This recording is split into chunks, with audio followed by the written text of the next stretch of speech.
Hey, how are you? I'm so excited that you guys decided to join me on my first actual audio and video podcast of mental health, the new wealth. So thank you for that. I am here with your girl, Takara Hudson. She is hmm a licensed clinical social worker, and she has hmm been in this field of mental health and clinical work for over 10 years. So we're going to definitely put some respect on her name. Thank you so much for being here today. How are you, love? How are you, my love? I'm doing wonderful. I'm very glad to be here. Thank you for inviting. Thank you so much. So tell us a little bit about you, why you decided to get into clinical health, and me. just where you are today in this field. Sure. So a little bit about me. As you said, my name is Takara Hudson. I'm a licensed clinical social worker here in the state of Georgia. I initially wasn't interested in social work or getting into mental health at all. When I initially went to school, I was pre-med, and that was my main focus for many years leading up to college. And once I got to college, I just started getting more exposure, being around other cultures and learning more about what was actually going on in the world. And it was really getting into that space that helped me to recognize, like, wow, there's a lot of barriers to people get into healthcare. Yeah. And so it started to challenge my motivations for being a doctor. And so one of my friends introduced me to social work. It was not on my radar because I'm like, they don't make enough money. That ain't even, you ain't speaking my language right now. Right. But it took me a little bit of time to get there. But once I got there, it was just a really great fit. And what I learned was that I really enjoy helping people with everyday issues, everyday problems, and how to make the most of their life in those spaces. And so I've been able to grow over my career, work with a lot of different people, a lot of different settings. Mhm. And so, yeah, it's just kind of grown and developed over time. And I absolutely love it. Mental health education is a very big deal to me, especially with helping us to prevent things from getting worse, and helping us Absolutely. to have language to describe the things that we're facing on a day-to-day basis. Thank you so much. And it was important that you said that because a lot of people like to address things when it's like too far, hmm and really kind of address it when it's an exacerbated problem and not just focus on those little everyday tweaks that a lot of people hmm don't look at, that can prevent issues later on. So I really appreciate you doing that work, and just helping out in that way. And it's so funny because we always tend to go for the bag. I'm not trying to do that. That don't make no money. You know what I mean? But you get so much more sometimes when you involve yourself in a cause greater than money. And you find that the money comes, the money Absolutely. comes. Hmm. Absolutely. And I found that in my journey in helping other people, they have absolutely helped me. So you're right. There's definitely things that I've been able to gain that you can't put a price tag on. So it's been Right. a wonderful experience. hmm Great. Okay. So, girl, I had to call you in, okay, because it's time to talk about some real mental health difficulties and disorders. And, hmm I have launched this relationship series, but in general, I wanted to address a lot of parts of mental health that people find it hard to talk about and address. hmm hmm And this topic, I research, I learn a lot and am learning a lot, but I am no way licensed. I'm not in school for this. You know what I'm saying? hmm I just go off of what I know, what I experience, and what I know others are experiencing. So when Spirit put on my heart to talk about this topic, I was like, hold on, like that's a little bit too deep. Like, so I was hmm just like, well, who should I have talked, help me talk about this because I really don't know. And here you are. So I'm You're right. excited hmm because today we're going to talk about the serious topic of suicide. hmm And it is so prevalent and important to uncover this veil because a lot of people go through thoughts or feelings of suicide. Absolutely. And you can't assume that just because you are, quote unquote, well, and you have never felt that before, that maybe hmm you'll never feel that, or hmm if you have done the work and kind of work through some of those things that you'll never feel again. There's so many different ebbs and flows when it comes to emotions, and we just never know. So I wanted to bring in my big guns to help me to talk about this topic, because I know we can do it. So let's delve a little bit more into that, and let's talk about what exactly is suicide. What's suicide? Sure. Yeah, that's a great place to start. And even to your point about starting a series on relationships, I actually think it's a great pair to this topic of suicide. And as we go throughout our conversation, I think people will be able to kind of pick up on why I say that. But suicide, and how I usually define it, is taking intentional steps to end your life. And so there's some words that in there that are pretty important, especially the intentional part. So like I've spent some time being a therapist, and in those spaces, I've had a lot of conversations with folks who say, you know what, I was overwhelmed at a point in my life. I took some pills, but I woke up the next day. I didn't really have any like adverse reactions. And so at that point, I say, that's considered a suicide attempt, because your intention, the intention that you had when you took the pills, were that you didn't want to live anymore. And so that's an important word that I like to include in this conversation about suicide, because intent matters when it comes to the decisions that we're making in this space. So yeah. So what popped out to me when you said that, and when I think of suicide, I always think about some very like, harmful, or, like you said, intentional, deliberate, quick, ending to one's life. But when you gave me that definition, it kind of spoke to me more, because I know some people who are intentional in their actions to not have a long life.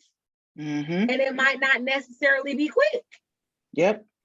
You know that you living a certain lifestyle, doing a certain thing for a certain amount of time is not going to produce a long, fulfilled life, So when you gave me that definition, it was like, damn, because to me, more people than not are almost committing suicide, because you're very intentional about the things that you're doing, and you know that they will not produce, longevity in life. Whether it is an addiction, alcoholism, whatever it is, you know what I mean? That is just not conducive of healthy living. So, wow, when you gave me that definition, that was just like that kind of blew my mind, because I was like, wow, a lot of people are more suicidal than you would think. Absolutely. And I'm glad you highlighted that, because one, when it comes to people of color, and because of the way that our lives are impacted by the cultural and things that are around us, our suicidality doesn't look the same as our white counterparts. And so because of those ebbs and flows and those nuances that impact our lives in very unique ways, it's important for us to understand that suicide is not a one size fits all. It doesn't all look the same. And it occurs on a spectrum. So anything from that person who is actively, intentionally, consistently moving towards ending their lives, planning it out, right? Versus a person who may be flirting with the idea of not being here. All of those people will occur on a continuum, a spectrum of suicide. So I think that makes it difficult to talk about sometimes too. And sometimes it makes it difficult for us to know where to place people, because there are nuances that come with that particular experience. When you said that spectrum being different with people of color, let's break that down. Let's talk about that, because our emotions, how we deal with things, the things that we have to deal with in general based on our different color is different. You know what I mean? So I would want to ask first, how do people become suicidal, but then kind of go into the difference and what that looks like for people of color. Sure. I'm actually, to answer that question, I'm going to zoom out and then I'm going to zoom back in. So zooming out, when we look at just mental health in general, mental health occurs on a continuum. You have everything from your general, how do you take care of yourself on a day-to-day basis, personal hygiene, practicing boundaries, engaging in healthy, just personal practices. That's one end of the spectrum. We all have a responsibility to take care of our personal mental health.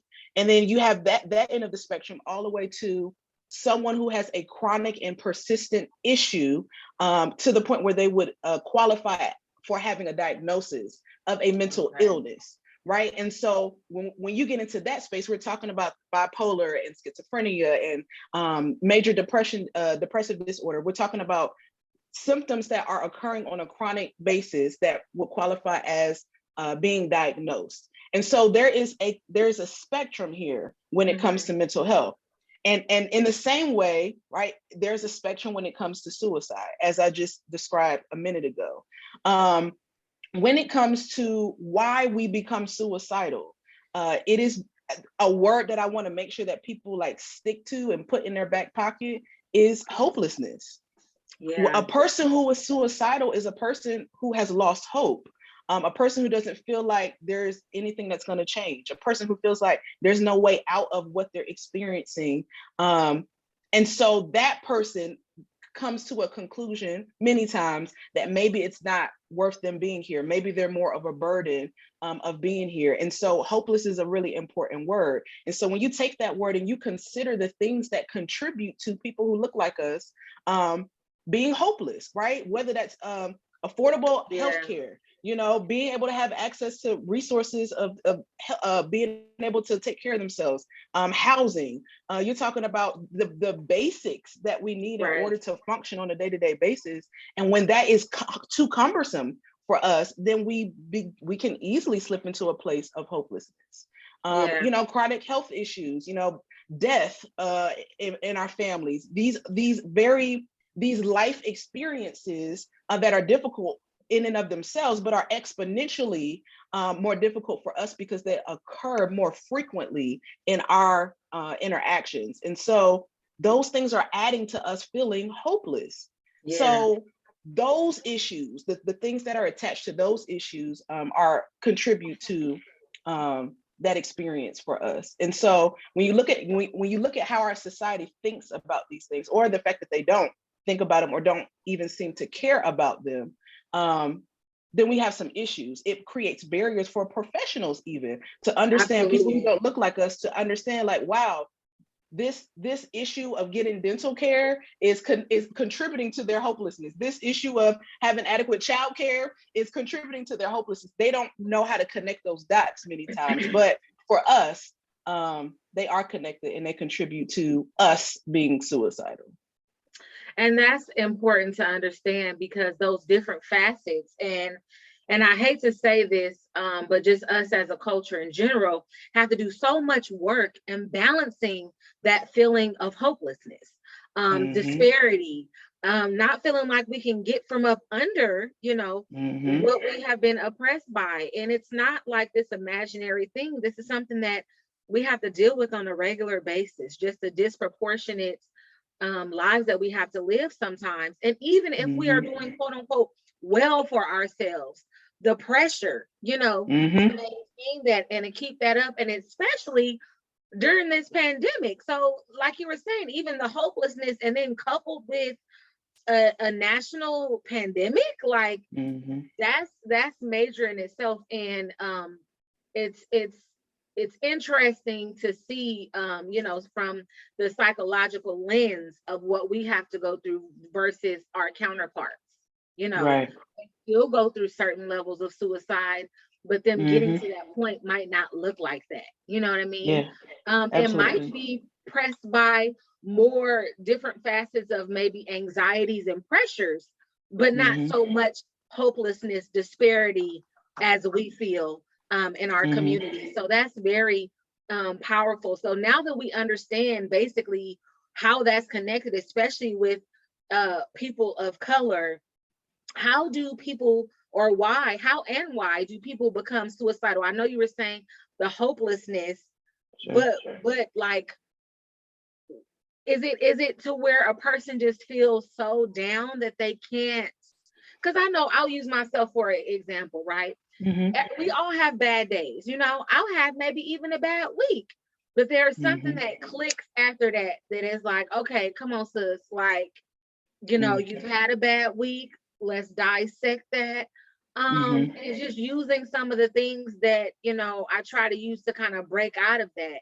Mm-hmm. How does a person stay in that space that is not, I guess, diagnosed, like you said, Mm-hmm. as it being clinical?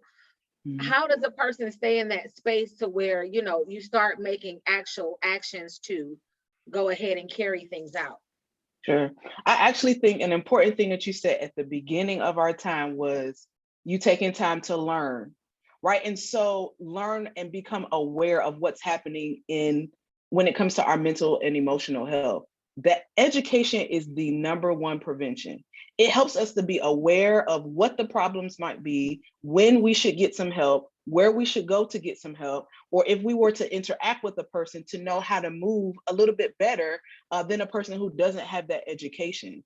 And so Mhm. when you look at a person who's experiencing trauma, you're experiencing just one thing after another, when there is an inability to effectively deal with the emotions and the experiences in our relationships on a day-to-day basis, those things add up. They become compounded. You think of like compounded interest, right? It grows Mhm. exponentially. And so it's the same thing with our experiences when we haven't resolved them. Even when you said the word dissect, that requires a level of intentionality to say, wait a minute, what's going on here? How do I need to move this around? Okay, this is what I need to do so I can keep moving forward. A lot of us don't have those Right. skills. And so when you keep adding on health issues, you add on family issues, you add on problems at the work, your job, your boss getting on your nerve, you're adding on all of these other things, and there's an inability to effectively address them, then Mhm. yes, hopelessness can um, be an outcome of not being able to address those things effectively. And especially when you said things happening back to back, we are praised for being a resilient people. You know, Yeah. y'all so resilient, y'all be bouncing back. But it's like when we do, there's not a lot of work done. There's a lot of suppression. There's a lot of pushing Mm-hmm. down. Um, Mm-hmm. and to even have that moment, like you said, speaking of the word dissecting, having that moment to stop. A lot of us don't have that. I'm Nope. blessed. I'm so blessed to have that opportunity. I'm a single woman. I don't have any children. So I can Mm-hmm. take that time to do that. Mm-hmm. And a lot of us cannot. And it's almost a thing of, if you try to, now it's become almost trendy, mental health, get you a counselor, girl, go to, get in a group, things of this nature. But it's so much work that needs to be done now, that this Sure. needs to really become a lifestyle. This needs to become something that we're doing on a regular basis, and really just being able to say, you know what, this is a lot. This Mm-hmm. is a lot, and I'm going to take a break, or I need to take a break, regardless of whether I have a family, Mm-hmm. children, whatever. Me taking a break to make sure that I at least center myself, um, and kind of collect myself and get myself together, is beneficial for me being here for you all. And if I can't get that Absolutely. for myself, then I might not be able to be here in support of you guys, or be here at all. Um, Mm-hmm. but as you said, you have to have those tools. And so a Mm-hmm. lot of us growing up, learning the patterns of our parents, learning the patterns of our environment, we don't have the tools of communication, a lot Mm-hmm. of critical thinking. We have a lot of critical thinking, but not in the way of mental health and Right. how to, dissect those parts. So let's talk about what a person should do if they become suicidal, or feel that they are, starting to have thoughts that they are not familiar with, that they want to kind of start. They feel like they should be better off not being here. What can a Mm-hmm. person do when they start feeling that way? Yeah. You made so many great points. To the point of the generational impact, right? And I'm just gonna briefly segue into this statistic and then we'll come back. But when you look at the US Department of Health and Human Services, for the Office of Minority Health, 2019, suicide was the second leading cause for African Americans ages 15 to 24. Wow. Number two, this is 2019. this is before the height of the pandemic. And so we haven't even factored in what that looks like with this statistic. That's major. There is a major generational impact that's happening there. Those are the individuals who are transitioning from under their parents, right? When you're 15, 16, 17, you're starting to make independent decisions. You're starting to go off to school. You're starting to think about what the future looks like. And if at that point you don't have those skills, if at that point conversations haven't been normalized, if at that point you don't know what resources are available to you if and when you are backed into a corner, or you have a bad breakup, or your friends turn on you in some type of way, and you're experiencing some type of emotional distress, you're already in trouble. You're already in trouble. And so when we talk about the second leading cause, there is a major call for us to address our parenting skills and how we're approaching that, which we can come back to at a later point. But Girl, so there's some layers. We have to run a whole another episode on those parenting skills, because that's our foundation. If we don't have that, and our culture in general is the most leading. As soon as you 18, you out of here. You ain't even like close to, you don't know nothing at 18. And you're ready to get this person out of your house and off of your pocket. Like, you don't know anything at that age. So to actually throw someone basically to the wolves at that age, I can see how the age gap from 15 to 25 and suicide was that heavy, because you don't know what you're doing at that age. I'm just figuring it out, and I'm damn near 40. That's facts, 100%. Yeah, I'm sorry, but go ahead. I'm sorry. No. Yes to all of that, right? And so when we talk about, well, what do I do when I feel this way? The reason why I went there is because we have to consider our environment. If I've grown up in a home where it's okay for me to say, I'm feeling this, I'm thinking this, and I have that emotional and mental support, then that person getting help looks different for a person who hasn't had that environment.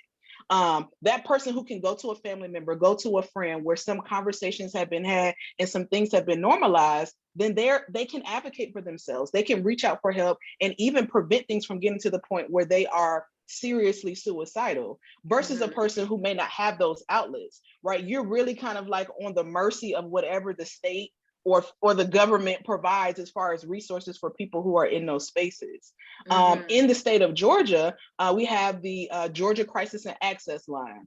And so actually the suicide prevention line, it links up to that line as well. So if you call the suicide prevention line, they all meet at the same place, but there are resources that are available. There's a crisis team that can come out, assess, provide resources, do a safety plan. I worked on that team for 7 years. So learned a lot in those spaces. I mean, hundreds and hundreds of children, adults, hospitals, communities. I've been in parking lots. I've been in anywhere you can think of where a person might be who is having a crisis. I've been there.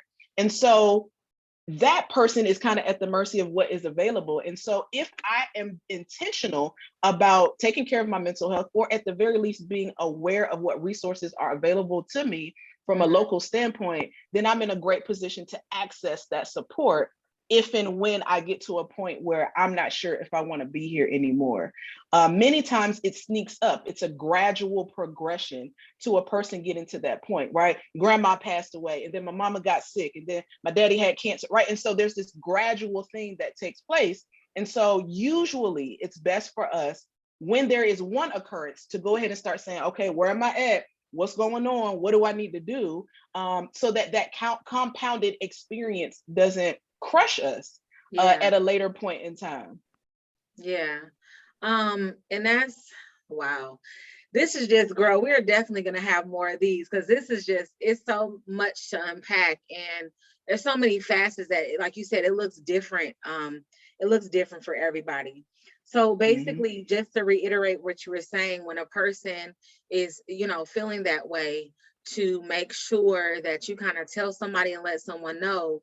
But as you were saying that, let's speak to, and I'm just paraphrasing to make sure that I clarify for myself and then those others that are listening.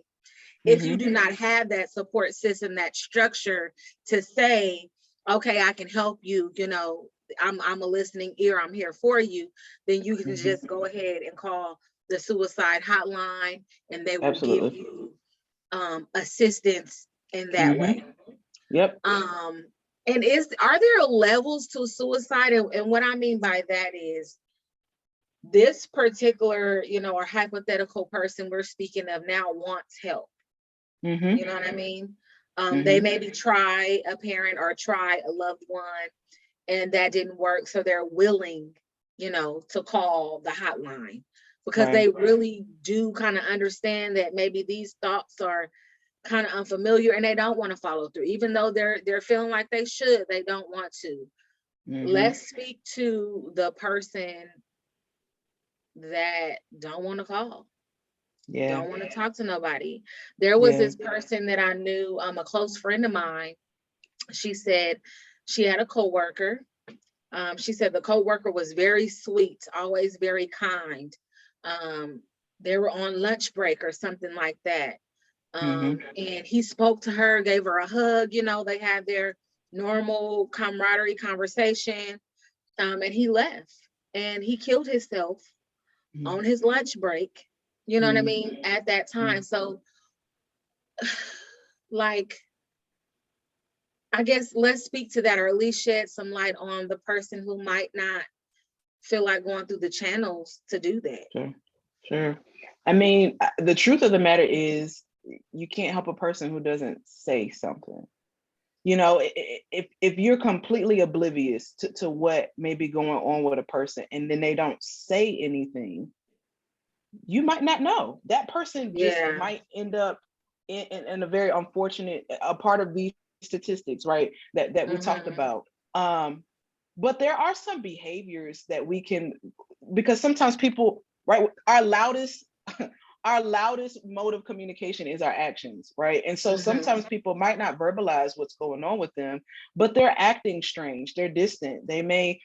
People who tend to kind of disappear for periods of time and deal with whatever they're dealing with in isolation by themselves. Those are people you want to check on. It's also the person, like the person who doesn't have a very strong support system, the person who tends to just have a kind of negative even attitude towards life. If people are selling their possessions, if they're writing letters, if they are suggesting things, and even if you're like, I don't know if that's suicide, it just sounds like somebody can check on you, right? Sometimes we just get that gut feeling like, I think we need to see what else we might need to do because I'm concerned about you. But if a person doesn't say anything, and for all intents and purposes, we're not around them enough to see those types of actions, then they may slip through the crack, to be honest. I think that's why I think when it comes to the topic of suicide, it's important for me to highlight it's a corporate experience. It's all of us, right? It's that coworker that may be like, he's missed a couple of days at work. She may not be close to him, but she's at least enough out of her own world that she can see that something else may be going on with somebody else, right? It may be that other people who are around that may not be the closest person to those folks who are able to pick up on some things that may be concerning. And so that's why when it comes to suicide prevention, it's not just about the person who's experiencing the suicidal thoughts, it's about everybody else being aware of what that is and what that looks like, and knowing what those resources are, and having that awareness and insight to be able to intervene in those situations where that person may not have a support system that would be helpful. And that's very true, because when you said that, I thought about, a lot of times, everybody is woke, we woke, but it's just like, it's very important to be spiritually in tune. You know what I mean?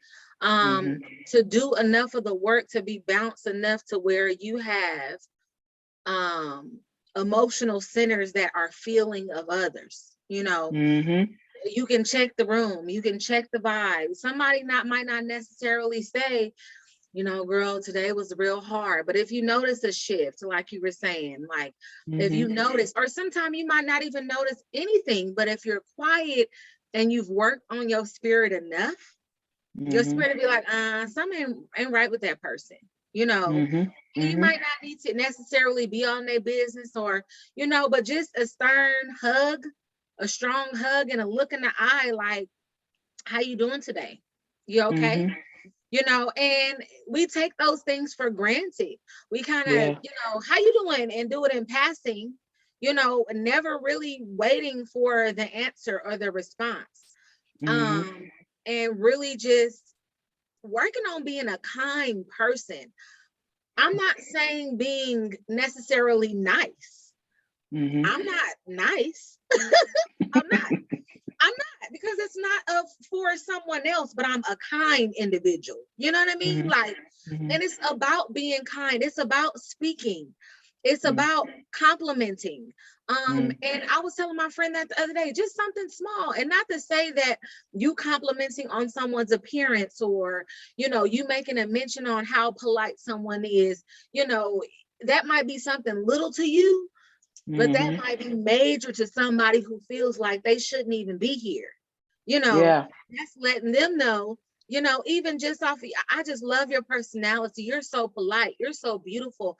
I love, your outfit. I love your, whatever it is.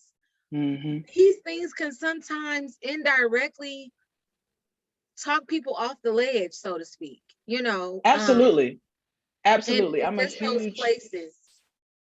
Go I'm a ahead. I'm sorry. huge advocate for kindness.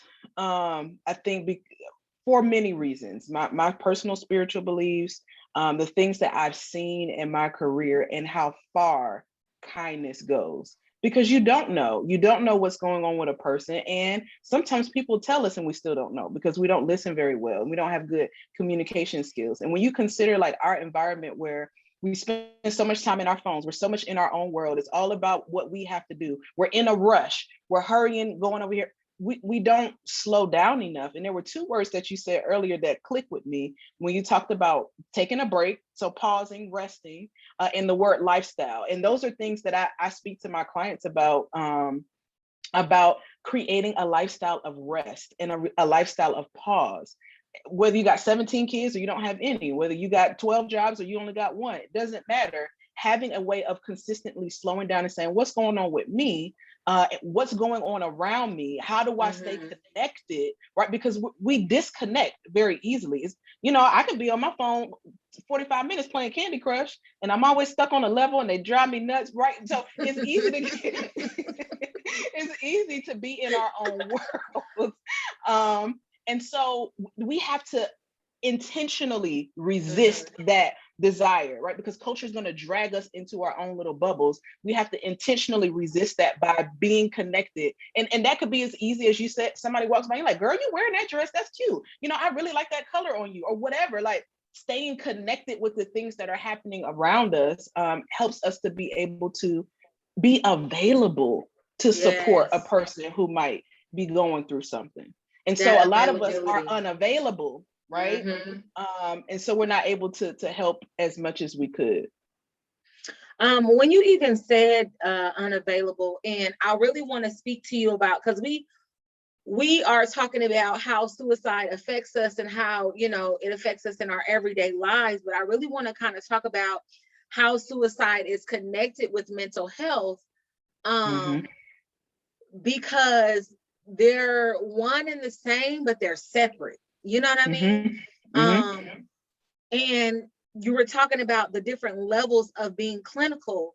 So let's shed some light on, how is it connected to mental health, and then how is suicide treated? So if you do discover that, you do have a clinical, version of, suicide or whatever, how does that Mm-hmm. look for you? How are you treated for that?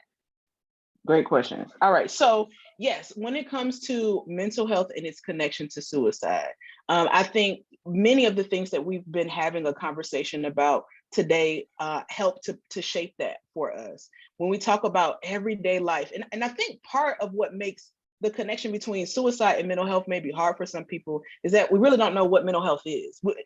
We hear it, we see it, we're like, okay, that, it's trendy, like you said. Sometimes it's like, oh, I'm going to move this certain type of way because it's popular. But what do we mean when we say mental health? And one of my favorite ways of kind of teasing that out is talking about our physical health. If we're honest, we don't do really great in that space either. But when it comes to our physical health, we know that if you don't brush your teeth, you're gonna you're gonna have some dental issues, right? Right. You know that if you don't take a bath, you could get an infection. If you don't wipe yourself well, right? Like you're gonna have some issues there. If you don't take care of your physical body, then you're going to have some issues. It may not be tomorrow, it may not be in 2 weeks, it might be in 20, 30 years, but eventually, and what I tell my clients is your body tells on you. Your body will tell you, I ain't been getting treated right. It ain't okay. I'm not okay. Yeah. Right. And so when it comes to our physical health, if we think about that similarly to our mental health,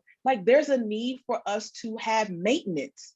Yes. How I describe it to some of my clients is having a therapeutic rhythm. We need a routine, right? We need a way of saying, okay, if boundaries are a huge part of that, right? How we interact in our relationships, taking that time to pause and to rest and to reflect and to ask ourselves difficult questions, right? Or to ask other people difficult questions. If our lives are plagued with avoidance, right? We avoiding people, we avoiding problems, we avoiding having conversations, then we don't get to grow, right? And so having a way of taking care of ourselves and being introspective helps us to be able to be preventative and pay attention to what's happening with us so that we can advocate for ourselves or ask for help or be intentional when we do find that we're in trouble. So all of those, so mental health, and when we talk about suicide, you can think of it as a symptom. It's a symptom of us not being able to take care of ourselves from a mental health standpoint. So if I don't have skills to effectively communicate, and I spend my whole life, my adult life, not saying anything that I need, just taking it, minimizing things that really bother me, being involved in relationships that aren't mutually beneficial. I don't feel seen, I don't feel heard, I don't feel loved. Then you may find yourself in a situation where you may not want to be here anymore. Right. So really, we can look at suicide as a symptom of us not being able to adequately care for our mental health. And for some people, they have a condition and they need medication that helps them.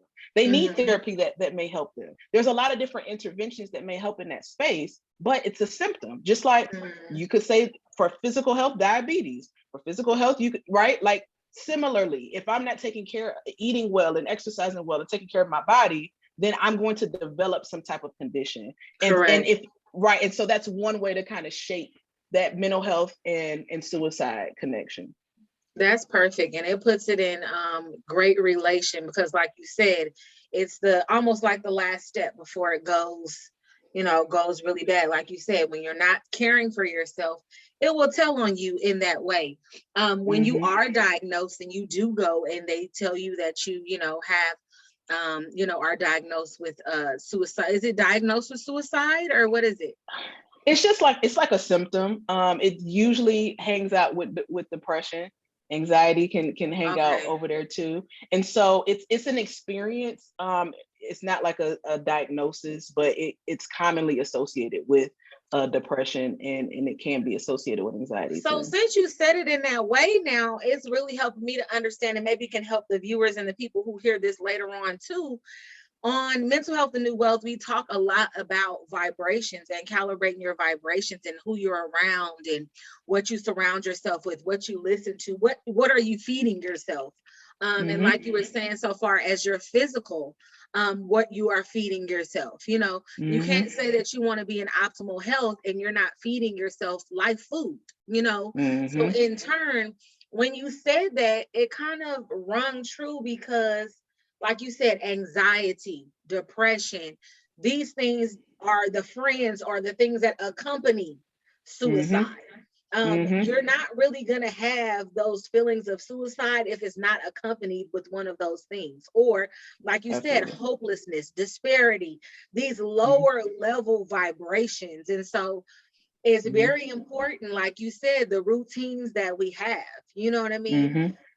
Just those things of maybe you take baths on Sunday. And you put your Epsom salt in there, you get your music right, or you clean your home, I remember, OGs used to be like, cleanliness is next to godliness, but I noticed that your cleanliness is directly related to your mental, your mind space. You Yeah. know, I Yep. noticed a lot of people that, I went over or we kicked it and they, wasn't as tidy. Their mind was kind of all over the place. And even with me, as an example, I noticed when I start allowing my space to get a little more cluttered than normal, I'm like, oh, Yep. okay, what's going on? Because I can't Mm-hmm. properly process things if things are not in order in my physical space. Um, Mm-hmm. as above, so below. So, spiritually, emotionally, whatever you have going on in those realms, they manifest into the physical world. And Mm-hmm. then go on into, like you said, those facets of lower level energies that accompany things that might direct in you feeling suicidal. So that was something that I really want people to take away, is to make Mm-hmm. sure you develop a routine that is healthy for you. And if you Mm-hmm. do have family and you do have, things that you uphold on a regular basis, a part of that, like you said, exerting those boundaries. This is my time to do this. I Mm-hmm. will not be disturbed in doing this. This is how Mm-hmm. long I'm going to do it, and do Mm-hmm. not give that up for nothing in the world, because Mm-hmm. damn near your life depends on it. Yeah. You need it to Yeah. calibrate yourself for the rest of the week. I like to do things on Sunday because to me that's like the first day of the week, Mm-hmm. Sunday, and then do another midweek check Wednesday. So those are the days for me that I really hone in on self-care. But I encourage everyone that is listening to really write down some things that really make you feel good, whether it's not doing nothing at all. I think there's so much pressure on being a high achieving, like you always got to be moving and shaking, especially in this now this pandemic space where everybody is getting it out the mud, everybody is entrepreneurial. Hey, do you got some cryptos? No, I don't. Yeah.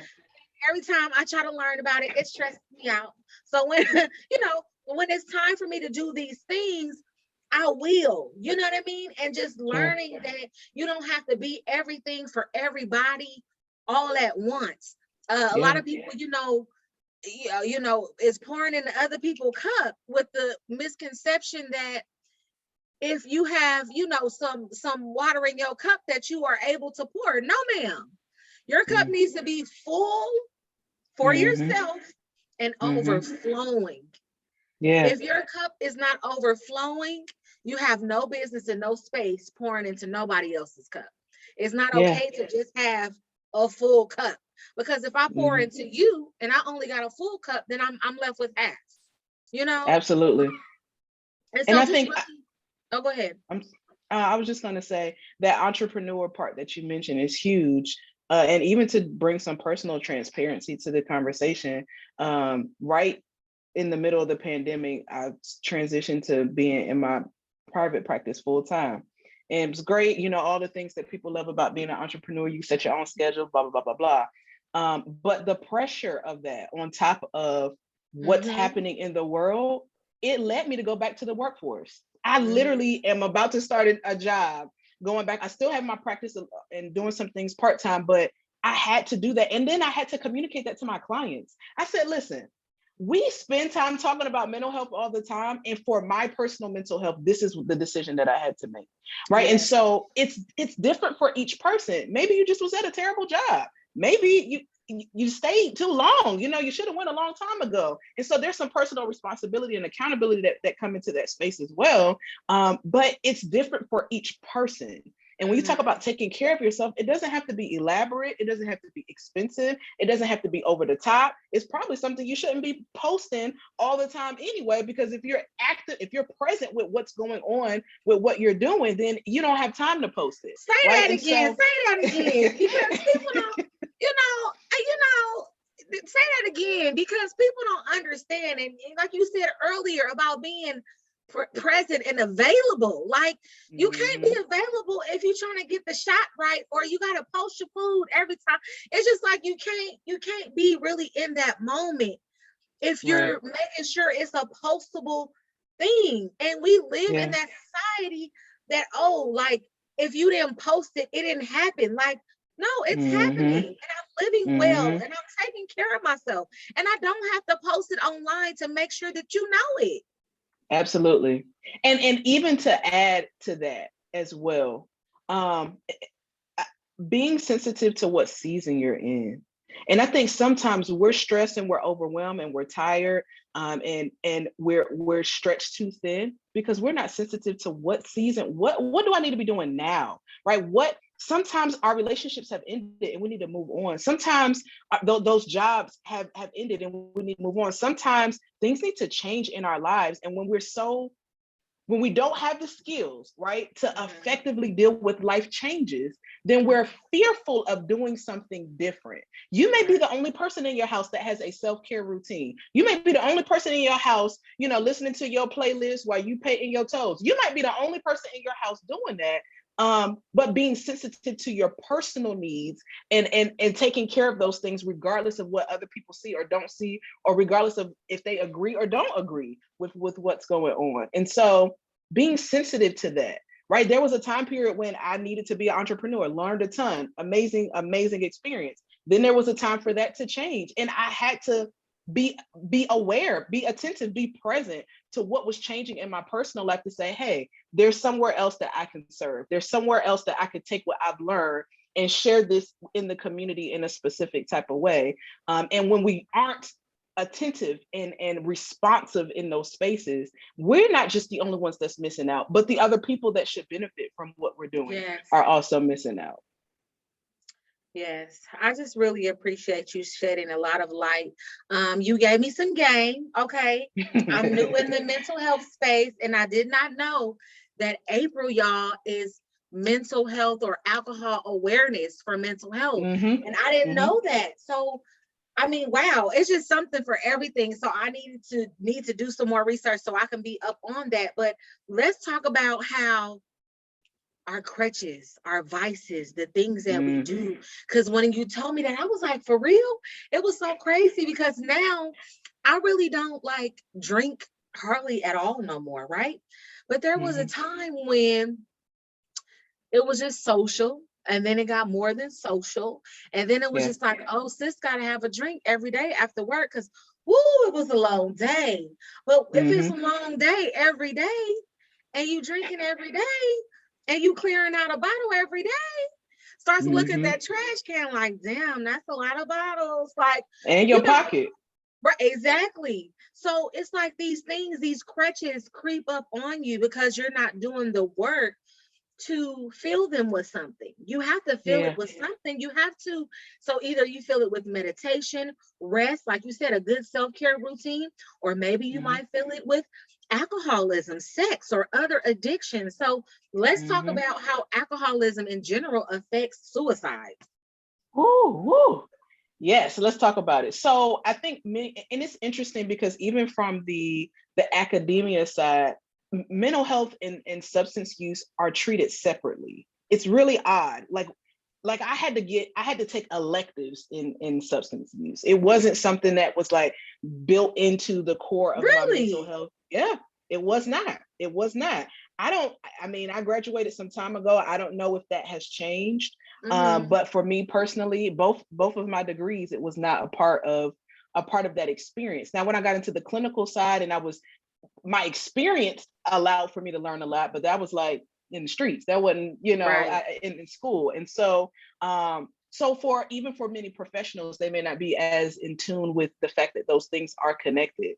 Many times, to your point, when we don't have those routines in place, we don't have that awareness in place, we're turning to something. Alcohol is legal, if you're 21 or older, but clearly it's not a difficult thing to get access to if you're under 21. Nobody's gonna, stop you if you walk out of the liquor store with 12 bottles. Like, it might be like, oh, you about to turn up this weekend. It's not illegal to do that. It's very accessible. And so that makes it difficult. And even to the cultural aspect that you shared, it's very socially, even the term social drinking is a thing because of how our culture is set up. And so when we look at how we're using alcohol, that's the thing. What are we using it to do, or what are we using it to not do? Do I have to drink alcohol to go to sleep at night? That's a problem. Do I have to use alcohol in order to feel like I fit in and can vibe and be and be myself around other people? that's something to look into. Do I turn to alcohol because I want to forget things? I just want to be numb. I don't want to feel the things that I feel when I'm sober. That's something to look into. Now, if it's your 50th birthday party and or if it's a wedding and you got an open bar because you're having a good time, okay, great. That's different than how a person may be using that if they're experiencing distress and they're using that in order to cope with that. That is an important question to ask. Why am I drinking right now? What am I trying to do, or what is it that I'm trying to escape by taking this drink? Right. And so not just why we're drinking, but how much, right? Like some people are binge drinkers and they'll just go for it. They don't drink every day, but when they drink, way past the limit. Like you knew drinks ago that you was past your limit. Like, past your limit, right? What are you engaging with when you are intoxicated, right? Are you blacking out? Are you finding yourself in situations that are unsafe, putting yourself at risk? Are you driving, right? Are you putting yourself in situations and other people in situations where there's some safety concern? That's important to consider. And for some people, when you take a self-evaluation, you may decide that's not really my thing. Like I get that other people might do it, but that's not good for me because I know how I use alcohol or what my history have been or my family history. So an important thing about alcoholism too is that there is a genetic environmental component that can contribute to how you use alcohol and what that looks like for you. And so if your parents, if you got close family members who you probably just don't want to pick shouldn't do it, like steer clear. And I had addiction very heavily in my family with regular drugs and alcoholism, and I just always grew up never wanting to have anything to have more control over me than I did of it, and that was just always a thing for me. Are you frozen?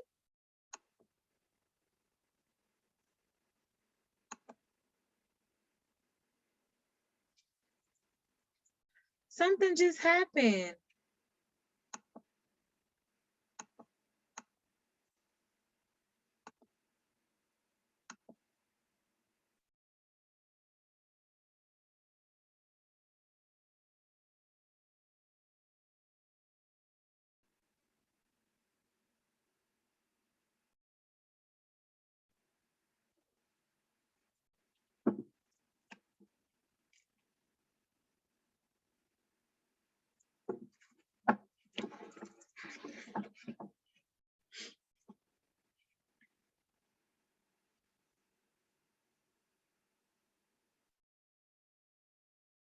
Okay, so I see you join back on, but I can't see you nor hear you.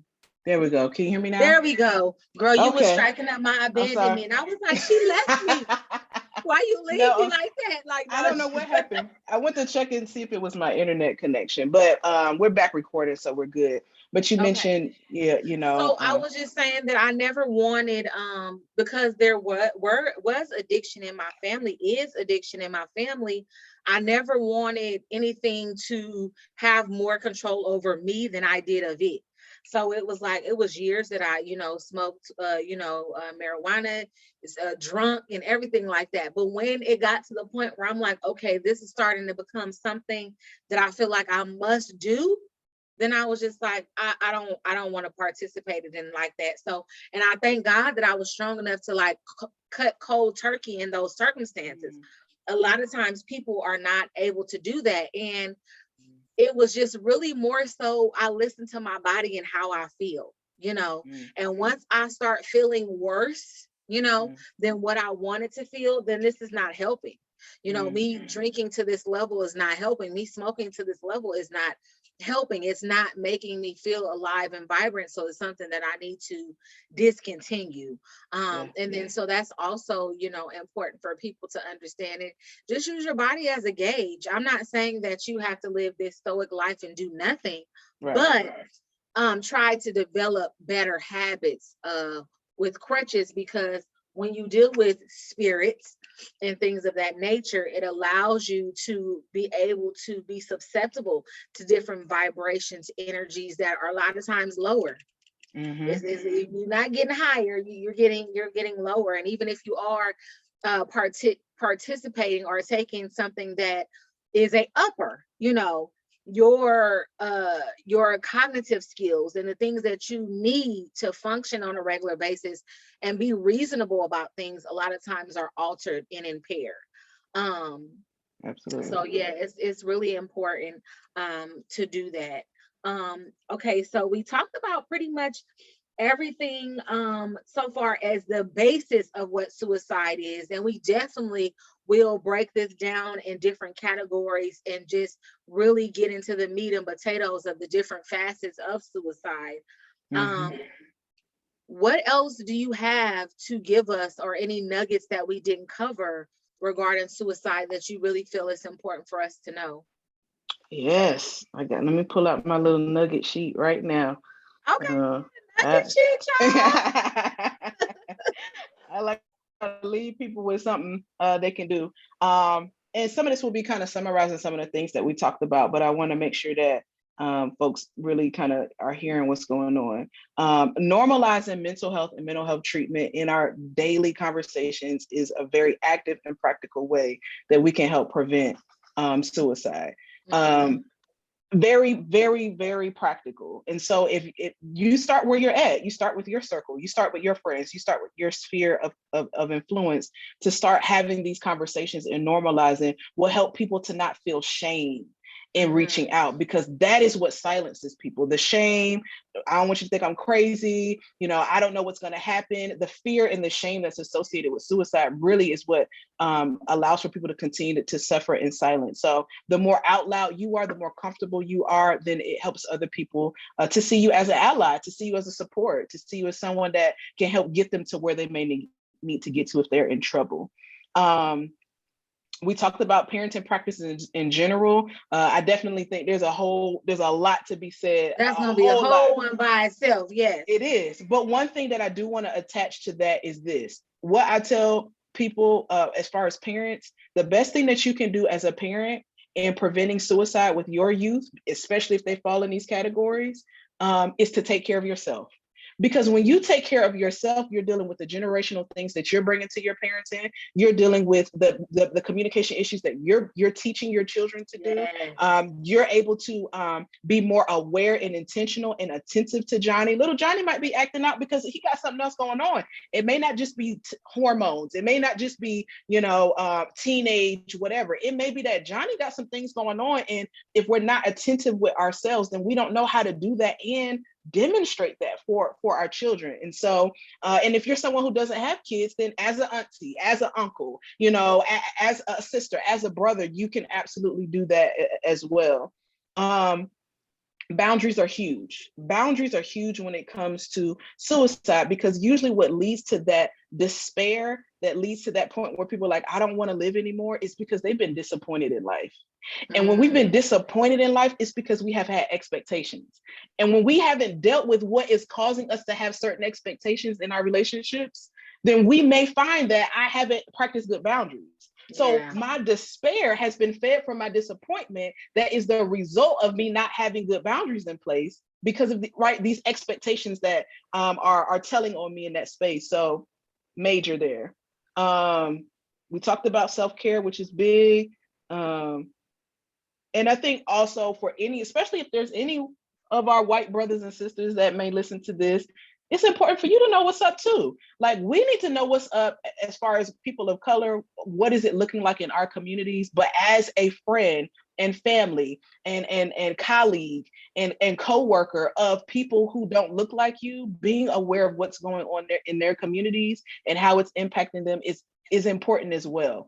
I think that sometimes we can exclude them out of the conversation, and sometimes we feel like, well, we don't want to have to keep teaching them how to support us. But the truth of the matter is, we might have to sometimes. We may have to repeat ourselves sometimes. We may have to say, hey, John, Bobby, this is what I need from you in this situation, because they may just very well not know. And so, yeah, those are kind of the things that I wrote down to make sure that I put out there for people to remember. Well, thank you so much for your nuggets, and we definitely will have you back. You're stuck with us. You're not going nowhere. You are a part of the Mental Health, the New Wealth. Once again, this is Takara Hudson with Cultivated Hearts. Let the people know how they can contact you, how they can find you and utilize your services. Absolutely. So every Monday at 8:30 p.m., we go on Instagram, Facebook, and YouTube Live, what we call Mental Health Monday. So we take a topic kind of similar to this a little bit, and we kind of tease it out. We interact with each other. We laugh. We have fun. And that's just a space to interact with a mental health professional, to ask questions and to get some practical support with just day-to-day issues. We've talked about suicide. We've talked about boundaries, control issues. We're going to be talking about how to make confident decisions. So these things that we're facing on a day-to-day basis, the parts of adulting that we hate, right, that makes it challenging, we tackle those things. So that's a great spot to stop by and check us out. I encourage people to go to our website, which is www.cultivated-hearts.com, to join our newsletter. So, you know, when we have things going on, sometimes we do workshops, we do groups. We have a women's health group. We meet virtually on the first and third Wednesday of every month at 7 o'clock. And we just talk about things that are impacting women in our ability to care for ourselves. And so it's a great way if you feel like you're struggling with taking care of yourself, you know, you're struggling with whether it's losing weight, whether it's taking your vitamins, whether it's just wanting to make healthier decisions with your life. We have a great time in that space. So that's what's going on there. And then, like I mentioned earlier, I'm transitioning out of therapy. So I'm not taking any more clients there. But we do we do try to continue to create mental health services and experiences that help to increase our awareness of what's going on so we can make better decisions. You can't make a better decision if you don't know what those decisions are. And so we're very, very, very big supporters of mental health education. So joining our newsletter is the best place to go to make sure that you don't miss anything. But we like to be active. We post things all the time. You can go follow us on our social media, which is at _cultivated hearts.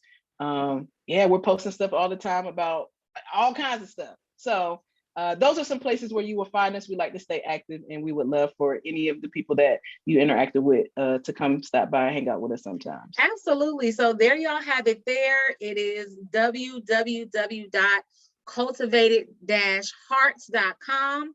Yep. I will definitely have that in the show notes so that you guys have the links to her and be able to contact and connect with her. She is such a beautiful spirit.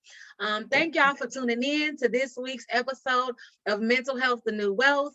And above all else, as you are doing your work every day on a regular basis to become a great, balanced human being, remember your mental health is the new wealth. We'll see you next week. All right. Let me stop the recording.